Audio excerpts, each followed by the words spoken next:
किसी ने बड़े कमाल की बात कही है कि अपने जीवन को ऊपर वाले को सौंप दो, क्योंकि आप जीवन भर में जो कर सकते हैं उतना तो वो एक पल में कर सकता है।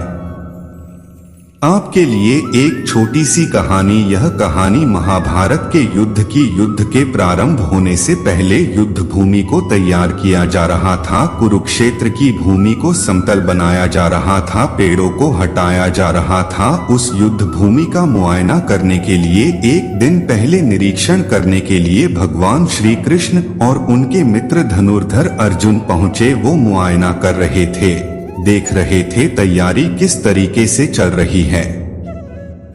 तभी एक चिड़िया उड़ती उड़ती आई और भगवान श्री कृष्ण के पास आकर के बोली कि भगवान, मुझसे क्या गलती हो गई, मेरी दुनिया आपने उजाड़ दी। यहाँ युद्ध भूमि को तैयार किया जा रहा है, पेड़ों को गिराया जा रहा है, एक हाथी ने आकर के मेरा पेड़ गिरा दिया। मेरा घोंसला उस पर था, वो घोंसला गिर करके जमीन पर आ गया, उसमें नन्हे नन्हे बच्चे हैं। हमारी जान बचा लीजिए भगवान, अब सब कुछ आपके हवाले है।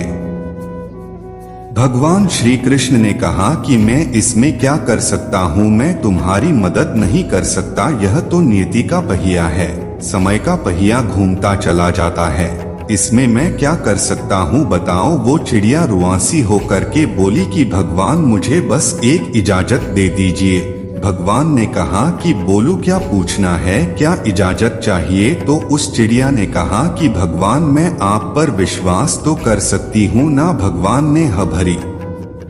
अगले दिन युद्ध शुरू हुआ और युद्ध की शुरुआत से पहले भगवान श्री कृष्ण ने अपने दोस्त अर्जुन से कहा, अपने मित्र से कहा कि मुझे अपना धनुष और एक तीर दे दो, एक बाण दे दो। अर्जुन ने अपना धनुष सौंपने से पहले पूछा कि केशव, आपने तो प्रतिज्ञा ली थी कि आप शस्त्र नहीं उठाएंगे, क्योंकि अर्जुन की भगवान को शस्त्र क्यों उठाना पड़ रहा है, ऐसा क्या हो गया।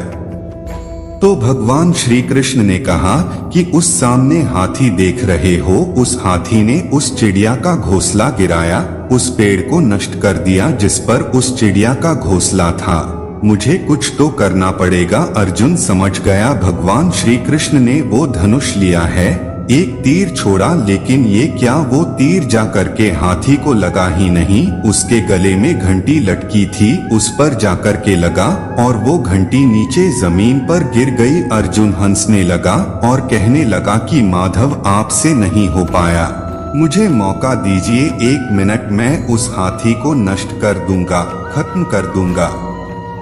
भगवान ने कहा कि नहीं, नहीं हो गया, बस इतना काफी था। अर्जुन ने भी ज्यादा सवाल जवाब नहीं किए। 18 दिन तक युद्ध चला और उसके बाद में जब पांडवों की जीत हुई तो एक बार फिर से उस मैदान को साफ किया जा रहा था, क्योंकि काफी युद्ध के बाद में जो नुकसान हुआ था, बहुत सारा सामान गिरा पड़ा था, साफ सफाई चल रही थी। भगवान श्री कृष्ण एक बार फिर से अपने दोस्त, अपने मित्र अर्जुन के साथ में उसी भूमिका करने के लिए निकले और अर्जुन से कहा कि एक काम कीजिए, मेरे रथ से उतरिए और जाकर के नीचे वो जो घंटी रखी है उसको हटा दीजिएगा। अर्जुन चौंक गया कि हमने युद्ध जीत लिया है, हम इतने महान बन चुके हैं और यह मुझे एक घंटी उठाने के लिए, युद्ध भूमि की साफ सफाई करने के लिए कह रहे हैं। लेकिन जानता था भगवान है, कुछ भी कह सकते हैं। रथ से नीचे उतरा, जा करके उस घंटी को उठाया,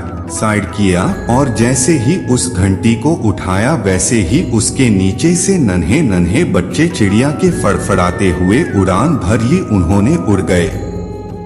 अर्जुन की आंखें नम हो गईं। उस घंटी के नीचे था वो घोंसला उस चिड़िया का जो मदद मांगने आई थी। 18 दिन के युद्ध में वो चिड़िया और उसके बच्चे सुरक्षित रहे, क्योंकि घंटी वहां पर उनका सुरक्षा कवच बनकर आ चुकी थी। चिड़िया ने शुरुआत में सिर्फ ये कहा था कि क्या भगवान, मैं आप पर विश्वास तो कर सकती हो ना, और भगवान ने ह भरी थी। कहानी बहुत छोटी है लेकिन हमें सिखाती है कि दुनिया में हमारे सामने चाहे जो परिस्थिति आ जाए, एक काम कीजिएगा, अपने जीवन को ऊपर वाले को सौंप दीजिएगा, क्योंकि आप जीवन भर में जितना कर सकते हैं उससे कहीं ज्यादा तो वो एक पल में कर सकता है। हमेशा आपसे कहता हूँ कि ऊपर वाले के आशीर्वाद के साथ, अपनी सच्ची मेहनत के साथ और अपनी फैमिली के प्यार के साथ कर दिखाओ कुछ ऐसा कि दुनिया करना चाहे आपके जैसा।